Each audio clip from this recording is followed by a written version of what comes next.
quaker oats daw ang gusto ni mama. Okay. Nagluluto. Sunny morning. Grabe, dahan-dahan ako maglakad kasi parang medyo nahihilo ako. Nagluluto pa ng quaker oats. Ayan na. Umulan kagabi. Lakas ng ulan kagabi. Kumikidlat pa, nakakatakot.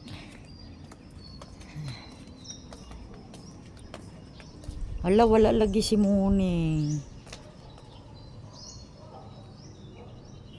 Ayan.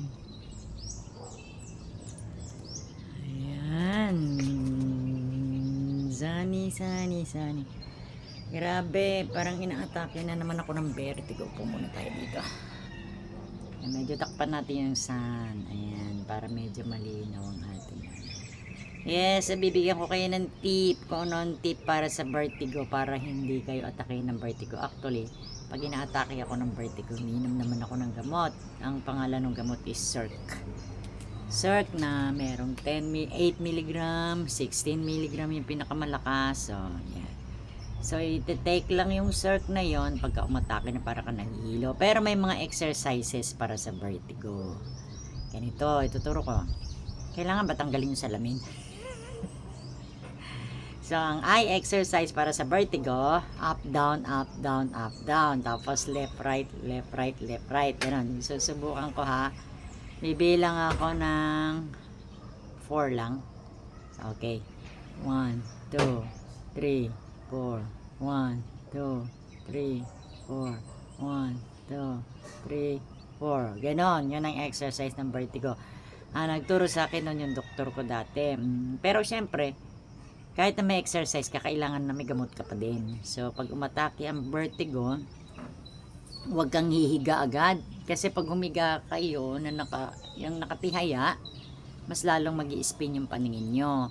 So, dapat yan, nakaupo ka lang, tapos nakasandal lang ang batok. Nakasandal ka lang na ganon ng mga ilang minutes. Kasi ang paningin mo kasi niyan, nagi-spin.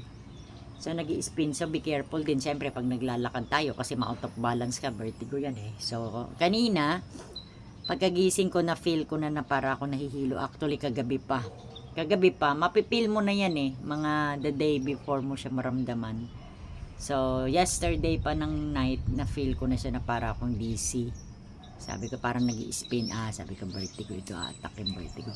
Because sometimes, sabi ng doktor ni mama, the last time na nagpa-check up kami, ang vertigo daw uma-attack.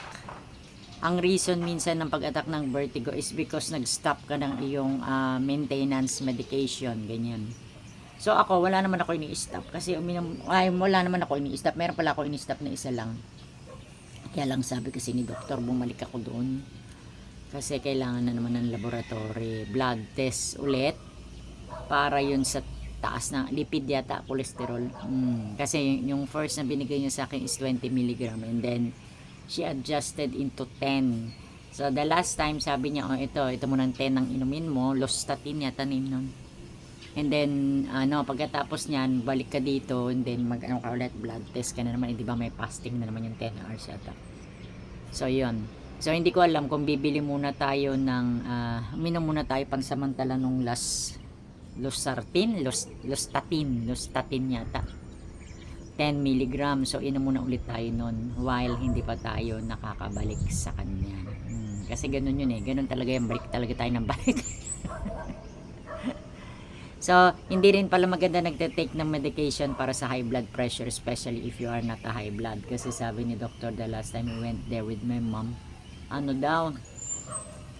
gumiinom ka ng para sa high blood, tapos hindi ka naman daw high blood, hindi naman talaga tumataas yung blood pressure mo. Pwede ka daw mag-collapse. Pwede ka daw magkaroon ng syncope. Syncope yung sudden magko-collapse ka na hindi mo alam kung bakit kasi umiinom ka ng para sa high blood. Which is, my doctor gave me a small dose lang para sa Cardipress yung iniinom ko para sa high blood pressure. But very small dose lang. So kalahati lang siya ng 75 mg, kalahati ng 75. So yung 75 mg I cut it into 2. So I'm taking it every day, every morning. So low dose lang naman ako. So my doctor told me it's okay if it's low dose lang naman. Oo, kasi gusto ko yung may iniinom ka rin kahit papaano. Ang natigil ko lang ngayon is yung yung para sa yung mataas na cholesterol, Lustatin. But I will bring it back. Maybe bibili tayo mamaya at least mga 10 pieces, di ba? So yan, sunny weather. Ngayon, pag nakaupo kang ganyan, wag ka kaagad tatayo kasi baka tayo, baka tayong matumba. Ayan, gising na si mama. Silipin natin si mama sa bintana. Hello vlog. Hello vlog. Oh, that's Inday. That's not my mama. Nagpaluto siya ng Quaker Oats na. Wala ka asukal dyan? Dagdagan daw.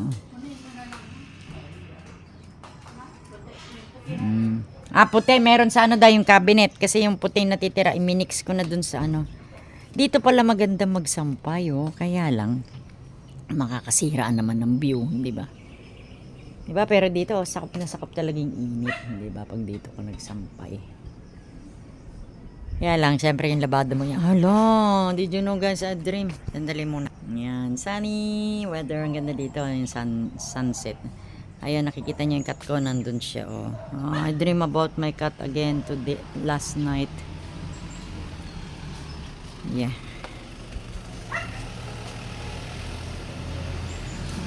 Kabababa muna ako. Andali ko continue ko yung ating topic. Babalik muna tayo sa room kasi nasisilaw ako. Yan, balik tayo sa baba. Nasisilaw ako, please. Masakit sa mata yung araw.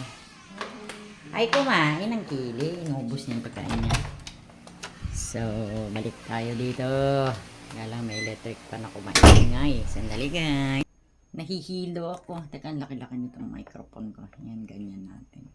Yes, I continue ko yung aking topic, guys, regarding about that vertigo. So, nag-take na ako ng gamot para sa vertigo. I was taking Circ para sa ating vertigo. So, yung vertigo, pag umatak sa'yo, may hilo ka talaga, mag-i-spin yung paningin mo. So, kailangan hindi ka muna dapat hihiga. Kasi pag nahiga ka, mas lalo mag-i-spin, mas lalo ka mahihilo.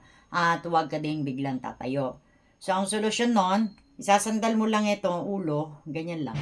Relax ka lang, nakaganyan. Hello, shout out and good morning. So, yan, nakarelax ka lang ganyan na ilang minutes. Tapos, mag-take ka na ng gamot para sa vertigo. So, ang tinitake ko is, maraming klase ng gamot sa vertigo, pero ang tinitake ko is yung Circ. So, I take Circ 8 milligram. It's not necessary na daily mo siya i-take kasi pag nakapil ka lang ng dizziness, tsaka mo lang siya i-take. Yeah, so yun ang tip natin para sa vertigo. But anyway, let me continue kung ano yung chika ko kanina. Ang chika ko kanina, I dream about my cat, my deceased cat. So, my cat passed away last February. Yeah. So, every now and then, pag minsan natutulog ako, nagpe-pray ako, syempre kasama siya sa aking mga prayers. So, pinagdadasal ko na sana okay siya dun sa Rainbow Bridge, sabi nila. Because when you have a pet, and then namatay na sila, they go to, Rainbow Bridge na sinasabi nila, that is a pet for heaven. So, pagkagabi na nalulungkot ako, I was talking to my deceased cat. Sabi ko, ay magparamdam ka naman, namimiss na kita, kako ganun. So, ala ka, siguro 2 nights ko na siya. Nung first day, napanaginipan ko na naman siya. Siguro dumadalaw, parang ganun daw. Dumadalaw yung mga deceased pet natin. So, this last night is the second day na napanaginipan ko siya. Yung first day na-dream ako sa kanya, hindi siya nag-show up doon sa aking dream, pero kasama ko siya. Do you know what I mean? Yung kasama ko siya na habang naglalakad ako doon sa aking dream, may ginagawa daw ako, ewan ko kung anong agenda yon. And then, I was talking to my deceased cat. Ay, gaga, ganito, ganito. Pero hindi ko siya nakikita sa dream.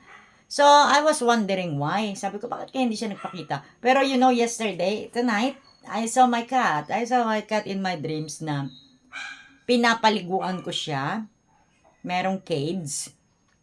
And then, I remember that cage pa yung violet pa na cage na yung dati talaga niyang ginagamit. Which is, wala na dito ngayon kasi pinamigay ko na doon sa brother ko kasi nung namatay yung cat ko, gusto ko, hindi ko na nakikita yung mga, syempre magandang naalala mo yung memories kung saan siya nakalagay, di ba? Kasi doon siya sa cage na yun. Kaya lang syempre, masakit yung nakikita mo na nandun yung cat mo, ganun din, mas lalo kang malulungkot, mas lalo kang hindi makakapag-move on. So, what I did, I gave it to my brother, kasi yung brother ko merong mga cats siya. So, yan, to make the story short, ganun na nangyari. So, doon sa dream ko kagabi, yung cat ko, nandun daw sa cage na violet, kung saan ko ginagamit pag pinapaliguan ko siya. And then, nililinis ko daw, binabrush ko daw yung cage na violet, kasi nga daw makalawang na. Sabi ko, dito ka muna sa kabilang cage. Sabi ko kasi lilinisin ko to. Ikaw maliligo na. Sabi ko kasi pinapaliguan ko yun. Akong personal na nagpapaligo sa kanya. Tapos nakita ko sa skin niya, dito parang somewhere in batok niya, ang daming mga mga kuto. Yung please yung mga yung mga insekto, kuto ng mga aso o pusa, ganon. Kasi pag sinabi mong garapata sa dog yun, di ba? Pero sa cat, they call it flea. Please ba? Please. Please ang tawag nila. So, may mga please siya. Ang dami dito. So, hinanap ko pa daw yung brush ng cat ko, tapos sinusuklay kong ganun. Natatanggal daw, ang dami. Sabi ko dun sa dream ko, bakit ang dami mong kuto? Ang dami mong please? Ano nangyari? Ganun. Tapos nagising na ako. So, when I wake up, ginugoogle ko anong ibig sabihin nun. What does it mean when you dream about your deceased cat? Di ba? Sabing ganon, visitation. So, binibisit ka daw ng deceased pet mo. Ewan ko kung naniniwala kayo guys, pero ako naniniwala ako dun. So, my cat visited me 2 days na ngayon. Yesterday and then ngayon. Yeah. So, I just miss my cat because na siya, mag-1 year na siya ngayong February.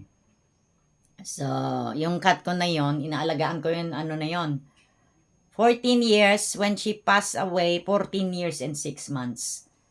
So, magpi-15 years na siya na nga yung pinakamatandang cat dito sa Mindanao Dito sa Cagayan de Oro sabi niya, sang-ayon sa mga vet dito. Sa record nila shows that my cat is the eldest cat dito sa Cagayan de Oro. Pinakamatanda. 'Di ba? Kaya lang na-break na yung record kasi nawala na siya last February. But anyway, at least, nagpapakita siya sa dream, di ba? Nagpaparamdam siya. Sisi, 3K Brandy, nandyan ka. Sabi ko na nga ba, nandyan ka